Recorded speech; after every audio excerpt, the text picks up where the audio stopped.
안녕하세요. 한자 삼락의 심연진입니다. 한자 삼락에 오신 여러분 환영합니다. 자, 오늘은 금요일이고 또 내일도 모레도 쉬시니까 편안한 마음으로 아주 가볍게 공부해요. 오늘은 아주 편안한 글자들만 있어요. 자, 제가 준비한 거는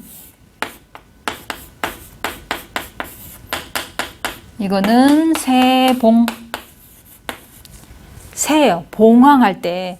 그러면 새봉, 우리가 봉황 그러면은 이 글자가 들어가는 거 봉선화. 울 밑에 선, 봉선화 할 때 봉선화 할 때도 쓰고, 그 다음에 용미봉탕. 용미봉탕이라는 건 아주 맛이 아주 매우 좋은 음식을 이제 말할 때 쓰는 거고, 그 다음에 이 봉황이라는 거는 말 그대로 상서로움을 상징하는 거예요.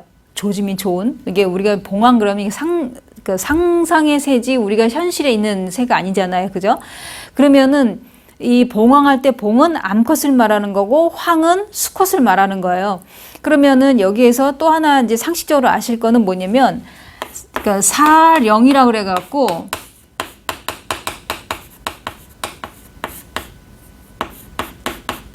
이게 그 신령할 영자 써서 그러면은 여기에 보면은 이제 사령 그러면 네 가지가 뭐냐면 봉황, 기린, 그다음에 또 거북, 또 용 이 네 가지를 말하는 거예요. 그러면 이제 이거를 설명을 해드리자면 뭐냐면 이 설명을 이제 두 가지로 설명해 드릴 수 있는데 무릎범에다가 그다음에 여기 세조가 결합이 돼 갖고 그럼 뭐냐면 무릇 이 새들 중에서 가장 신령스럽다는 새는 봉황이다. 이런 뜻이 있고, 무릇 또 하나는 뭐냐면 바람풍으로 이제 보는 거예요. 바람풍하고 세조로 결합돼서 요 벌레 대신에 지금 세조가 들어가 있는 모습이다. 이렇게 생각하시면 돼요. 그럼 뭐냐면 바람풍 할 때 풍 보면은 종성이 이응이고 새봉에도 이응이 들어가요. 그러니까 형성 문자로 이제 기억을 하셔도 되고, 그래서 이 두 가지 설이 있으니까 이게 외우기 편한 걸로 이제 기억해 두시면 돼요. 자, 그러면은 새봉을 지우고, 그러면은 나무수 들어가기 전에 제가, 이게 자음순으로 하면서 제가 3급, 그러니까 1800자를 갖고 지금 하는 거예요. 이게 다 띄게 되면 이제 3급이 이제 끝나는 거예요. 그러면 여기에서 제가 쉬운 글자들은 이제 제가 뭐 한일, 뭐 두일, 뭐 이런 것도 안 하고 흑토 이런 것도 안 하고 쉬운 건 다 뺐잖아요. 그죠? 근데 요거는 빼기가 아쉬운 게 있어요. 왜냐면 학교 시험에도 좀 나오고 그래서 그냥 상식적으로 알아두시면 좋겠다 싶어서 제가 준비한 게 뭐냐면 여선육자예요. 자, 이 여선육 같은 경우에는 기억을 해 두셔야 될 게 뭐냐면 이게 점 가로는 우리 어제 겸손할 겸할 때 됐지만 말씀원에 머리라 그랬잖아요. 이게 그러니까 사람을 뜻하는 거예요. 사람의 머리. 그 다음에 이 여덟팔은 여럿. 그러니까 여러 사람이란 얘기예요.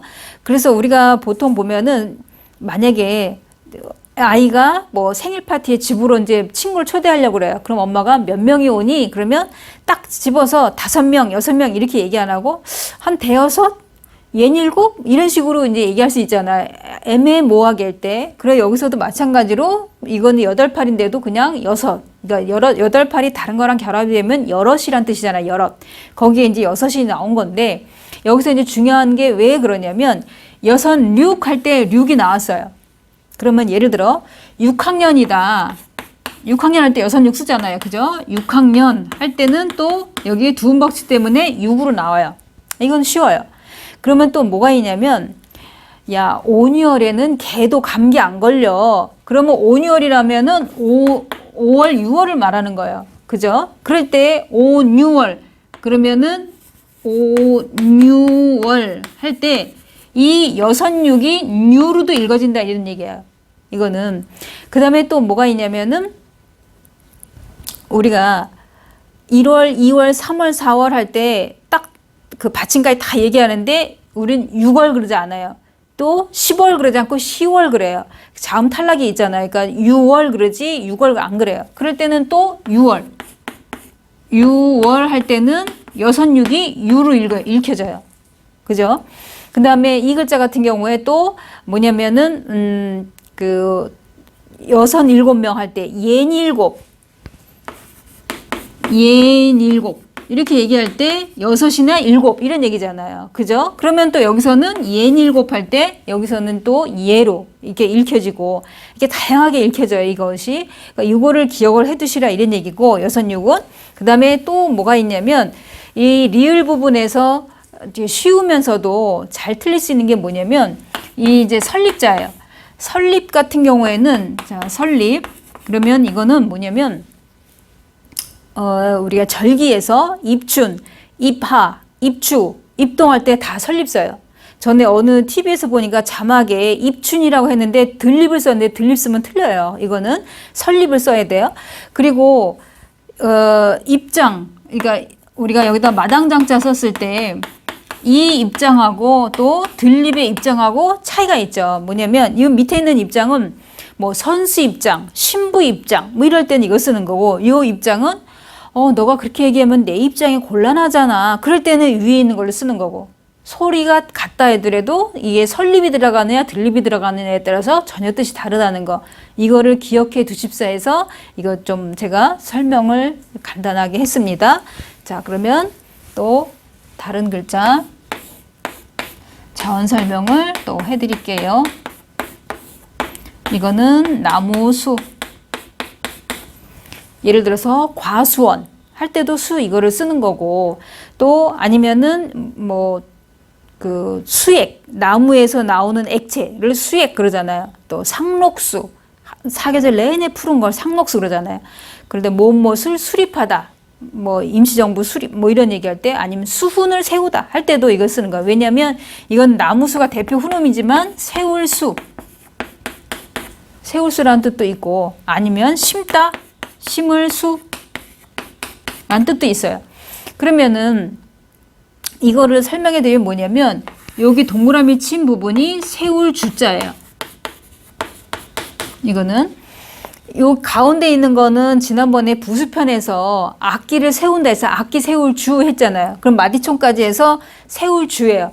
그러니까 뭐냐면 이 글자 자체가 그러니까 나무 원래는 이게 요거는 이제 북을 뜻한 거였잖아요. 우리가 북고 할 때, 그러니까 북을 손으로 잡아서 세운다 이제 이런 얘기예요. 그러면 나무를 심는데도 여기 심는다 그랬어요. 심을 때 나무를 세워서 심는다 이런 얘기예요. 눕혀 심는 사람 없어요, 그죠? 다 뿌리가 밑으로 이게 내려가야 되니까 세워서 심는다 이런 얘기인데, 그래서 이 글자 같은 경우는 나무목이 일단 나왔고 나무수니까 그 다음에 세운다는 건 요거 세울 주는 음을 빌려준 역할도 하지만 세운다는 뜻이 또 들어가 있고 그 다음에 심는다는 거는 나무를 심기 때문에 우리가 과수원 보면은 만약에 포도가 수원이다 그러면 포도나무가 쫙 심어져 있는 거잖아요. 그럴 때 이거 그 나무수, 식물수 다 되는 거예요.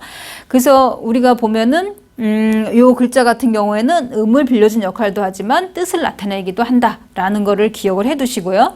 그럼 오늘 제가 새봉하고 나무수를 하면서 그 여섯육과 또 그 설립 요 쉬우면서도 잘 틀릴 수 있는 거를 제가 첨가로 또 설명해 드렸어요.